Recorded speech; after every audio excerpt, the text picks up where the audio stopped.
Hey, everyone. How you doing? It's Jeff C. It is Monday, October the 6th. And just wanted to come out and say a couple things before I begin here. Now, when you call something a false flag or a hoax, people will often be very skeptical. Other people will be downright irate, and start saying, how do you know? How do you know? How do you know? Well, lots of experience, many years of doing this and just putting all the patterns together that fit up with these false flags.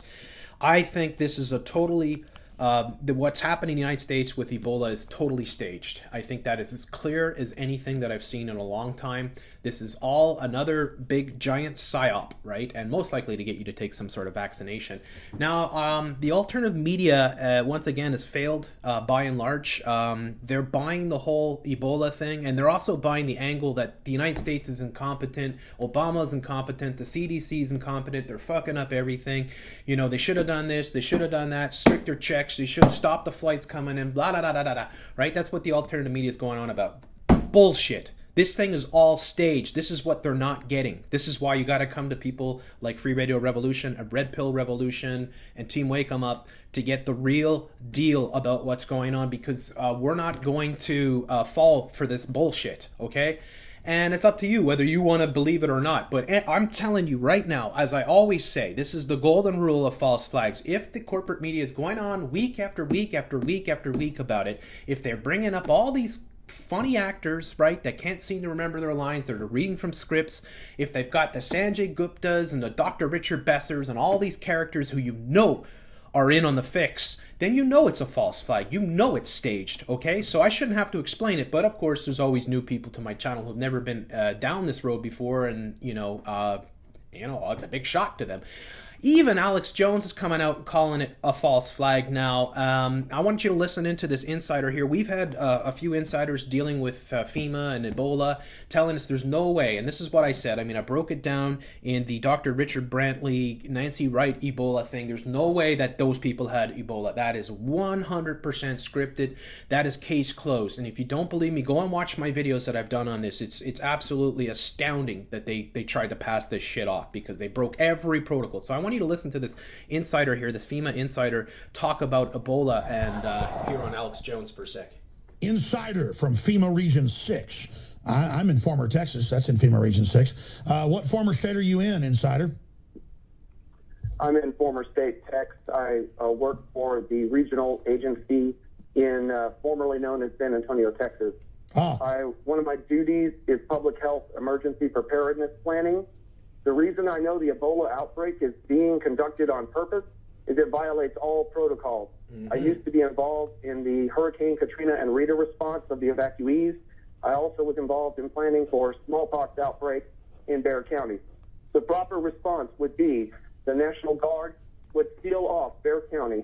Law enforcement and emergency services would redirect the population to all hospitals, churches, and other government agencies where they would be screened. If they were sick, they would be isolated at a former military base until the sickness had passed or they died. Everyone else would be forcibly vaccinated. There would be no exceptions and no travel in and out of Bexar County. So the fact that they're allowing people to travel into the United States and they are not locking down the city of Dallas tells me this is by design. There you go. Okay. So we've heard this a lot. We've had the insiders talk on our shows, tell us how there's no way that the way that they're dealing with this is totally off the books. It's just ridiculous. And that means it's staged, okay? If it was a real outbreak, if there was real Ebola in the United States, they would go through every extreme. They would make sure everything was sterilized. They would have this guy in special hospitals, military hospitals, maybe even on a ship out to sea. They would take every precaution. So they broke every precaution. They broke all the rules doing this, And then if you look at the characters, of course, this Thomas Eric Duncan character has no history, really. His last Facebook, he has Facebook, right? But his last post was in 2011. All the photos of Thomas Eric Duncan have him wearing the same shirt. They were all taken on the same day. Go ahead and take a look. The neon green shirt, which I think is a perfect way that they color code these things to tell you that the sickness is here, right? That now the America's got it. This is the guy that brought Ebola to the United States. That's why they put him in the neon green shirt, right?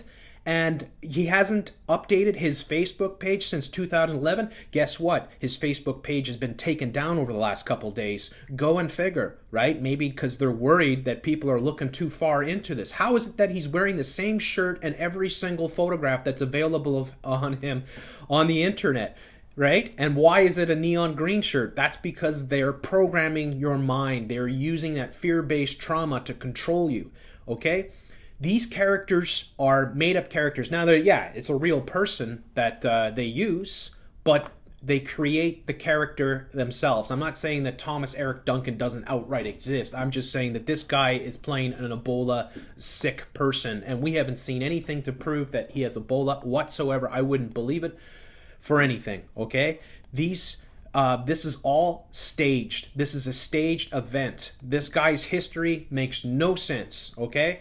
And I wouldn't believe any of it. I think that you are being played. I think they are trying to convince you that Ebola is real, the threat is there, and that your children are in danger so that you'll go and get the vaccination. I think they are building this hype up. I think this is a media and government-created event. Now, I'm not saying there isn't real Ebola happening in Africa, but I think it would be very easy for the powers that be to control or even simulate an outbreak in a place like Liberia. Okay, and they just sent over 3,000 troops and all this, you know that they are trying to control the narrative of everything. That's why they're shutting down people's channels. That's why they're censoring everything that I do and many others are doing. They're doing that because they want to be able to control the flow of information, right? And this is where we're at right now. I think you're all being fooled with this Ebola thing. I think this guy is playing a character. I don't even know if he's in the hospital. You wouldn't know anything, right? Because it's all scripted, and they control the script. They control the cameras. They control the narrative. That's why we're here. The only way to break this narrative is to have channels like this come out and call it for what it is. Now, I'm glad that Alex Jones finally catching on a bit. It would be nice if the rest of the alternative media, grew a brain and actually figured out how they're being fooled about this. But if you really want to know the truth about what's going on, you'll have to stick with this channel, Red Pill Revolution. There's a few other channels out there that are really working hard on this and showing you what a farce it is. You are all being played. Once again, this is a total scam. And I hope that enough people see this video and pass it around so that we can really tear down this illusion that they're creating here. Thank you very much for listening, and I hope you have a wonderful day.